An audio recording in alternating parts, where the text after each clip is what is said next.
Vou aproveitar aqui, desejar um bom dia a todos, uma boa semana e indicar a leitura desse livro. Então, esse livro aqui, de Arnold J. Maier, é um livro, eu estudei nesse livro há muito tempo atrás, quando fazia faculdade de História, e também no mestrado. O título do livro é A Força da Tradição, a persistência do antigo regime. Ele foi publicado pela Companhia das Letras. Então, repetindo, esse livro é um livro carregado de erudição, é um livro bem provocador, né? Ele faz uma análise bem sistemática da sociedade europeia antes de 1914, tá certo? Então ele é um livro que torna-se hoje um clássico, né? É uma análise ele faz uma análise bem sutil da política europeia, da economia europeia, das classes dirigentes da Europa antes de 1914. Tá certo? Então, antes dos acontecimentos mundiais que levaram à Primeira Guerra Mundial e, posteriormente, à Segunda Guerra Mundial, que ele vai chamar de Guerra do Século XX, né? A Guerra do Século XX. Então, esse livro trata de quê? Da persistência do antigo regime. Por que esse livro é importante para a nossa leitura? Porque nós temos o hábito de ver a história europeia e os acontecimentos políticos, econômicos e sociais do século XIX, não é? A partir do conceito de modernidade e a questão do modo de produção, da economia capitalista, da Revolução Industrial, da Revolução Francesa, como se a Revolução Francesa tivesse, não é, sido o último apagar das luzes das tradições do Estado, da monarquia, tá certo? Então esse livro vai fazer uma análise muito sistemática, uma avaliação da Europa de 1848 a 1914. Então ele vai dizer o que é o velho regime, a sociedade civil, a sociedade política, os poderes, as tradições, os costumes diferentes em cada região, em cada estado. E vai mostrar também que mesmo na França, aonde houve a Revolução Francesa, mesmo com a Revolução, o antigo regime, mesmo declarado morto pela Revolução, ele sobreviveu, tá certo? Ele sobreviveu, ele ressurgiu de modo muito violento por mais de um século. Por isso que a gente vai falar no governo de Carlos X, no governo de Luiz Felipe, no governo de Napoleão Bonaparte, no governo de Luiz Napoleão, quer dizer, o primeiro império, segundo império, depois Luiz Felipe, tudo isso. Tá certo? Uma outra coisa é que esse livro vai mostrar que houve a continuidade, o prolongamento da feudalidade, conforme o lugar, conforme a região, os elementos lá do mundo feudal, eles tiveram sua continuidade, tá certo? Mesmo tendo unificação da Itália mesmo tendo a unificação da Alemanha, então a feudalidade continuou.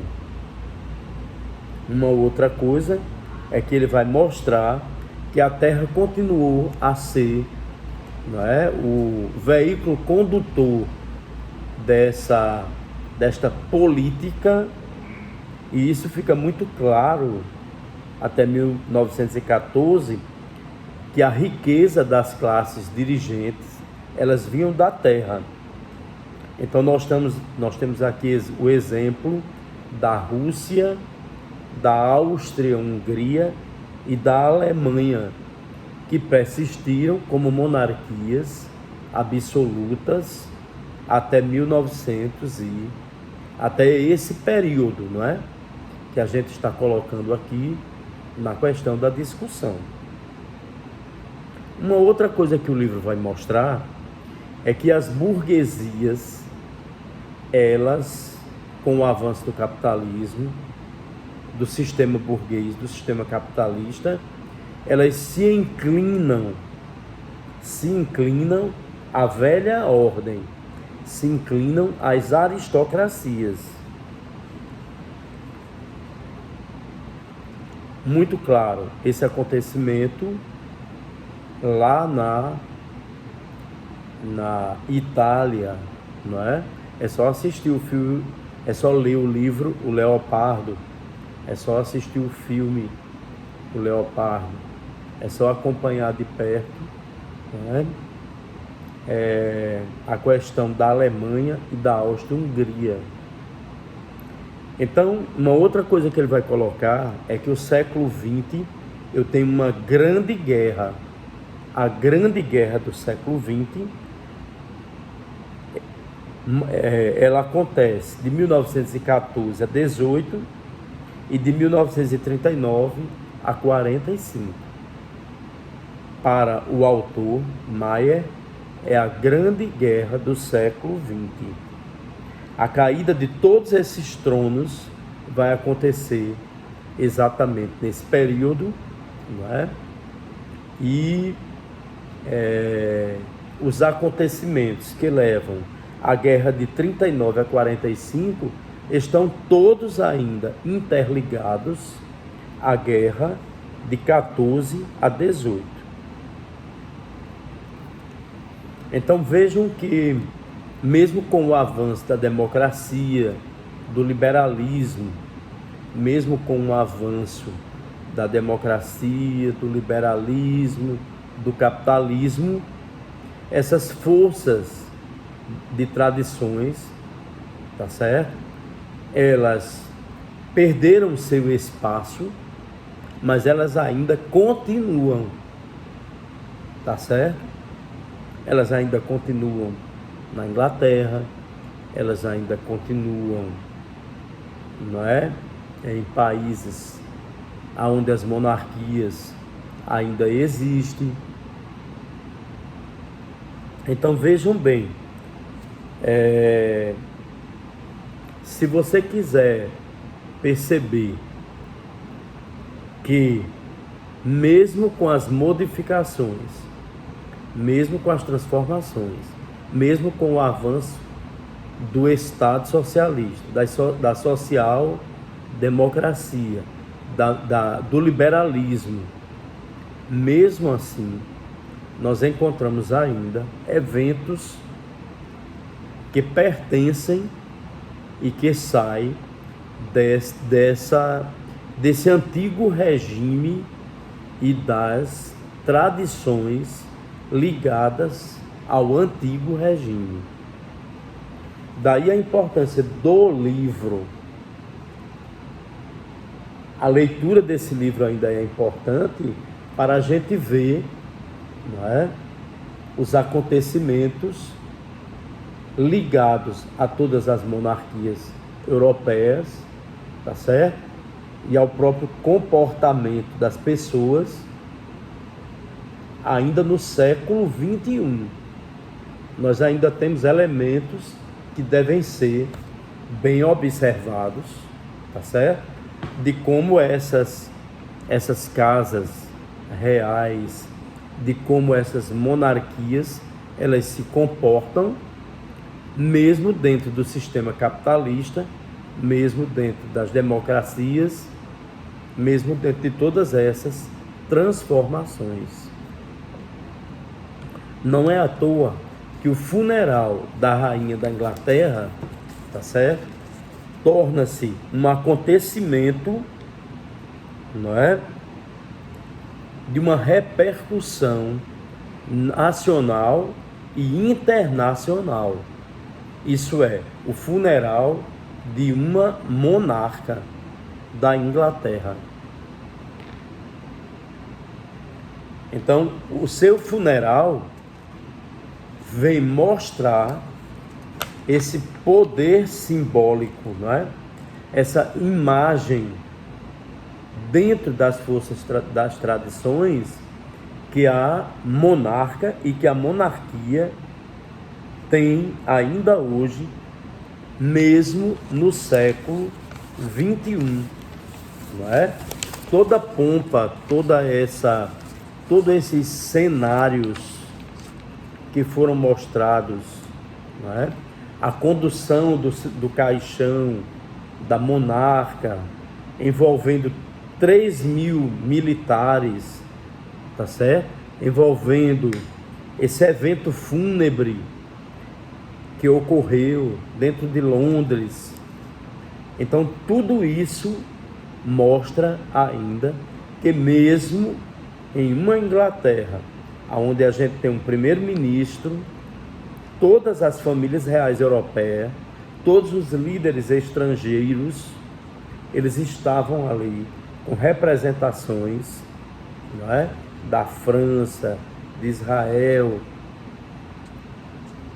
Então é um acontecimento ligado a uma tradição monárquica.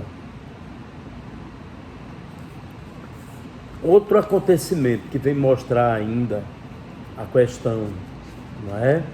da monarquia dentro dessas forças de tradições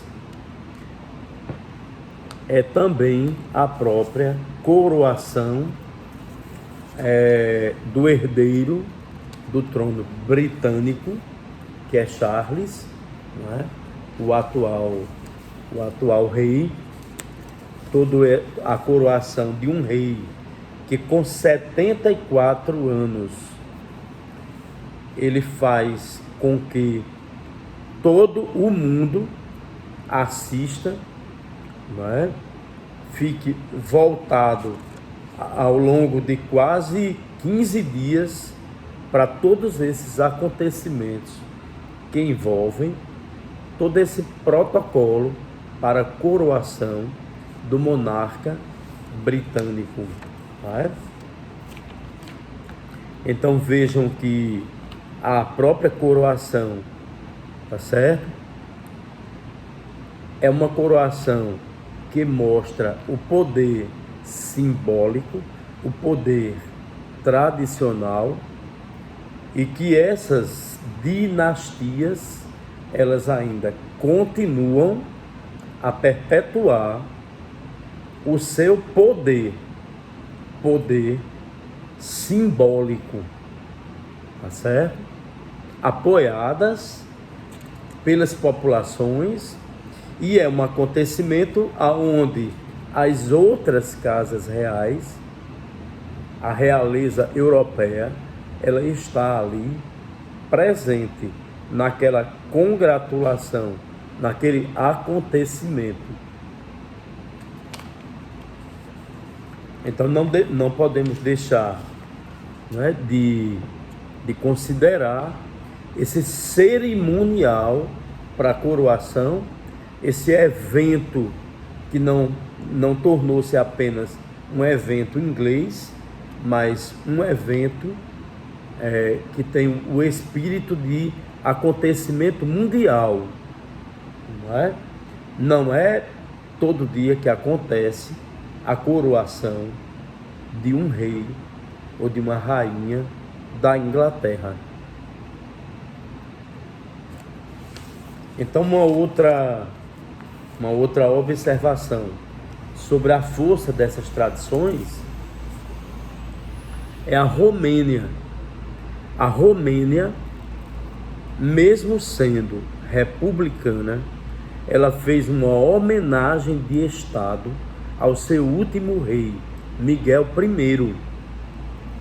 Então, foi um acontecimento que, mesmo a Romênia sendo um Estado, sendo uma democracia e tendo passado por um período, não é, dentro daquela cortina de ferro, a Romênia, ela fez todo um cerimonial para enterrar o seu último rei.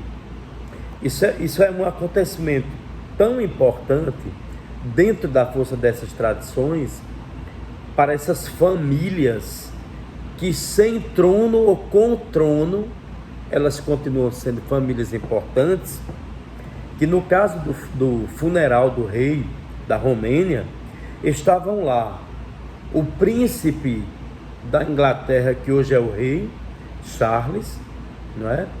A rainha emérita da Espanha, o rei emérito da Espanha, Juan Carlos, estava o rei da Suécia, Carlos Gustavo, a rainha da Suécia, o duque de Luxemburgo. Então, eu tanto encontro nesse acontecimento personagens de casas reinantes, como personagens de casas que não é mais uma casa reinante, não é? Mas eles participam de todos esses acontecimentos. Então, após a queda do regime da Romênia, o rei, ele retornou em 1997 e a rainha, não é, no exílio, Ana de Bourbon-Parma, e esse rei, ele era extremamente querido por Elizabeth II. Ele estava em todos os acontecimentos importantes da realeza britânica. Um outro acontecimento que envolve também as casas reais, que envolveu as casas reais, foram as exéquias do Conde de Paris, daquele que seria o rei da França. Então,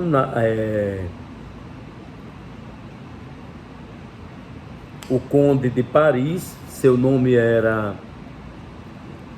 Augusto Henri Philippe, Henri Philippe Pierre de Orleans, Conde de Paris, duque, chefe da Casa Real da França, faleceu aos 85 anos de idade, a 21 de janeiro, né, de 99. Então, o seu enterro, ele reuniu quase todos os representantes da realeza que estava nos tronos da Europa, não é?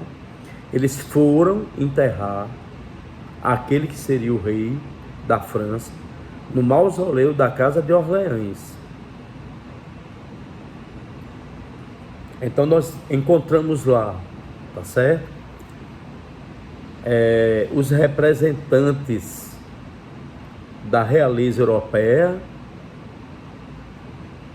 encontramos lá os representantes das famílias reais que já não tem mais um trono, mas eles estavam também lá para prestar a homenagem ao Conde de Paris, não é? Então, nesses eventos, essas famílias que fazem parte do antigo regime, eles todos estão presentes, mostrando as forças das tradições. No caso do Conde de Paris, não é? Nós tivemos lá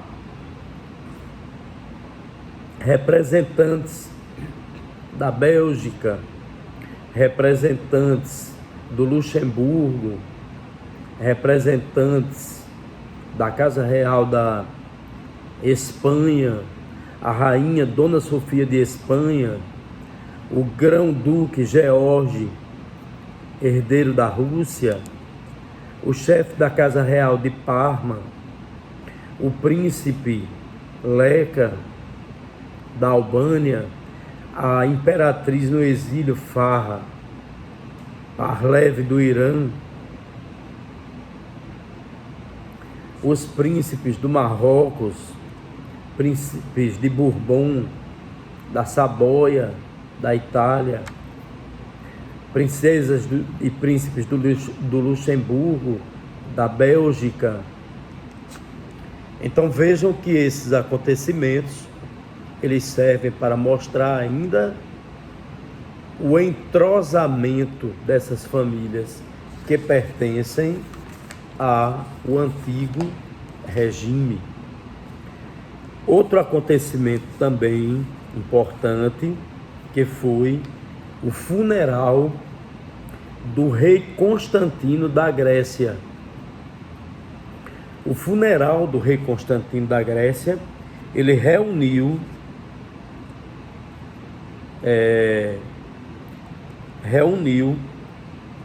príncipes e princesas e toda a aristocracia, reinante ou não reinante, no seu enterro. Não é? Vejam que é também um acontecimento ligado a esse movimento, não é? Que liga esses representantes do antigo regime. Porque eu coloco aqui a palavra antigo regime, mostrando as casas reais, não é? Então lá no enterro do rei Constantino estava como o rei Constantino é ligado por laços de sangue, a Casa Real da Inglaterra, a Casa Real da Espanha, a Casa Real da Dinamarca. Então nós encontramos lá, não é? A rainha emérita da Espanha, o rei da Espanha, Carlos Gustavo, Silvia da Suécia, Alberto de Mônaco, a princesa Ana do Reino Unido, os príncipes herdeiros da Noruega, a rainha da Jordânia, a ex-imperatriz no exílio Fardiba, mulher do antigo Shah da Pérsia. Então esses convidados reais, todos estavam nesse funeral. Um outro acontecimento que também está ligado às forças das tradições, apesar de não ser um evento, não é, como o da Inglaterra, foi a subida ao trono de Frederico X, que assumiu a coroa da Dinamarca, no lugar de sua mãe, que abdicou, a rainha Margarida II. Então esse é também um acontecimento, não é? Em pleno século XXI, nós temos a ascensão ao trono, tanto de Charles, da Inglaterra, como um acontecimento mundial, e mais localizado, não é? Na monarquia da Dinamarca, a subida ao trono do herdeiro da Dinamarca, a rainha Margarete II, uma monarca de reinado muito longo. Ela reinou 52 anos, não é? Ela deixa o poder e o seu filho, ele assume como rei Frederico X, que sobe ao trono após a rainha abdicar, e é um acontecimento que envolve toda a população. Não tem aquela série de protocolos que houve na Inglaterra, mas de modo mais simplificado, teve um conjunto de cerimônias e protocolos voltados para a população, não é, da própria Dinamarca. Um outro casamento que também envolveu foi o casamento do herdeiro do czar da Rússia, que aconteceu na Rússia, né? Esse casamento teve a participação de alguns herdeiros de casas reais, né? Foi o casamento do grande duque George Romanov, de 40 anos, que casou com uma italiana, Rebecca Bettarini, de 39 anos. Então a cerimônia foi na capital imperial e 1.500 pessoas estavam convidadas. Algumas não puderam ir, não é? Mas outros puderam, né? A rainha Sofia da Espanha, o rei da Bulgária, Simeão II, sua esposa e outros representantes das diversas casas reais da Europa. Então, é importante a leitura desse livro para a gente analisar, não é, esses fenômenos que antecedeu a Primeira Guerra Mundial e que levou ao declínio do poder do antigo regime. E eu aqui estou mostrando a vocês a persistência de casas reinantes do antigo regime em pleno século XXI e de acontecimentos nessas casas, os casamentos, coroações e também os féretros. Eu desejo a vocês uma boa leitura desse livro, que ele serve para explicar fenômenos da atualidade.